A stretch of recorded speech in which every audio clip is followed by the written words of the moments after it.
So in this video, I'm going to tell you how the Samsung Galaxy S22 5G compares to the Galaxy S21 FE 5G, but I'm also going to tell you why the S21 FE is a better device and that's the one that you should get. So first of all, they both have 5G, so it's a tie right there. Weight wise, the S22 is a little bit more lightweight than the FE at 5.89 ounces versus 6.24 ounces on the FE. Build quality is going to be a little bit different. Better quality in the S22, glass front, glass back, aluminum frame. The S21 FE has a glass front, plastic back, and aluminum frame, so just a little bit better on the S22.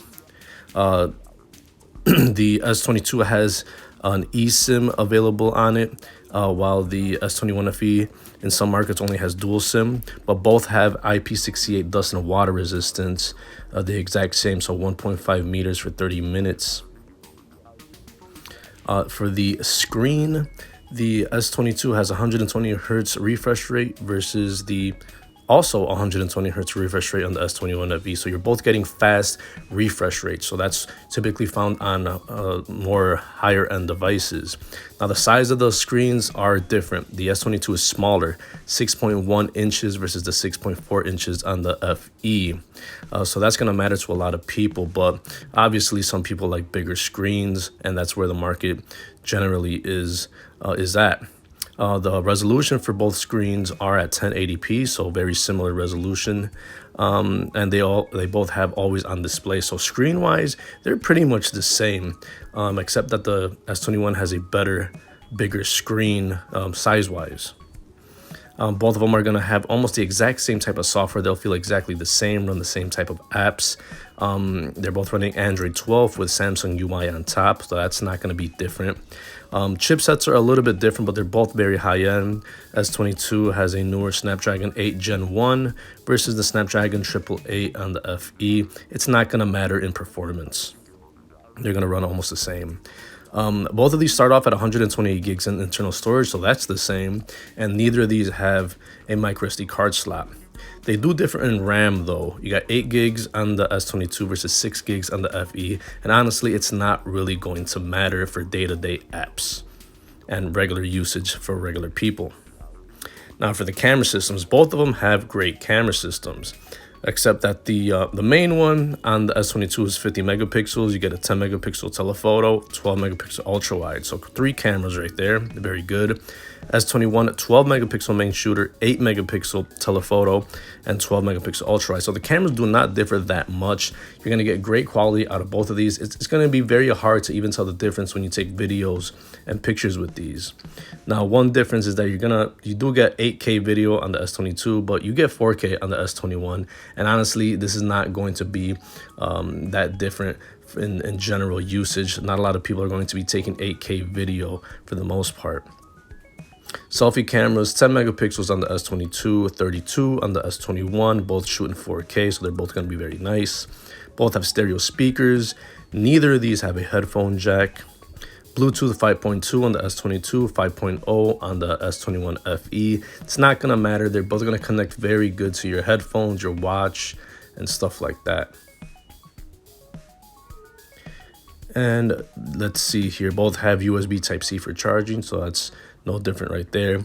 Both have a fingerprint reader, and they're both under the display. The S22 has ultrasonic, while the S21 has optical. But for the most part, a lot of people aren't going to notice a difference. As long as it opens up the device and keeps it secure, there's no real difference. You do get Samsung DeX on the S22, but it turns your phone into a desktop, but I don't think a lot of people are using it. It's almost like a gimmick. Battery wise, there is a big difference here.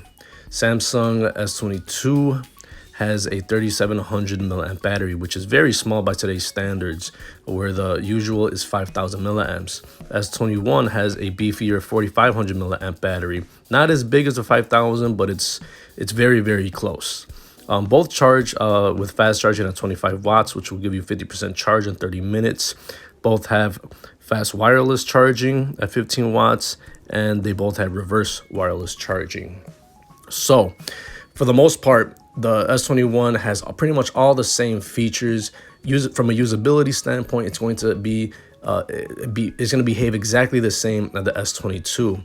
And the reason that it's just so much of a better phone is if you consider the bigger battery, bigger screen size.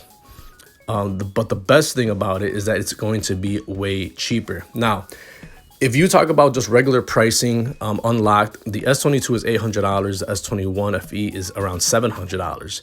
But that's not a big enough price difference to consider the S21 FE a better device or a better pickup. It's better if you get this price, or if you get the price for $400. That's the price that you could get the S21 FE if you get it prepaid on Boost here in the United States. So that's half off of the S22 5G, and you're getting pretty much everything, and you're getting a bigger battery, and you're getting a bigger screen. You're getting the same refresh rate. You're getting, very high-end processors. You got pretty much everything, the same screen, everything. All that stuff is going to be exactly the same. It's just that the S22 has a little bit better processor, just a tiny newer one, and it has 2 more gigs of RAM. But for the most part, anybody that picks this up, if you're not a crazy phone enthusiast, you're not going to notice the differences. So price-wise, if you get the S21 FE for half the price at prepaid on Boost, I mean, that's the better deal. It's not gonna, for $700, I'd rather just get the S22, spend the extra 100. But even then, in general, I tend towards getting as much value as you can from devices, and the S21 FE is a steal at $400 compared to the 800 on the S22 5G. You won't notice the difference in quality or usability. So let me know what you guys think. I'll see you in the next one. Peace.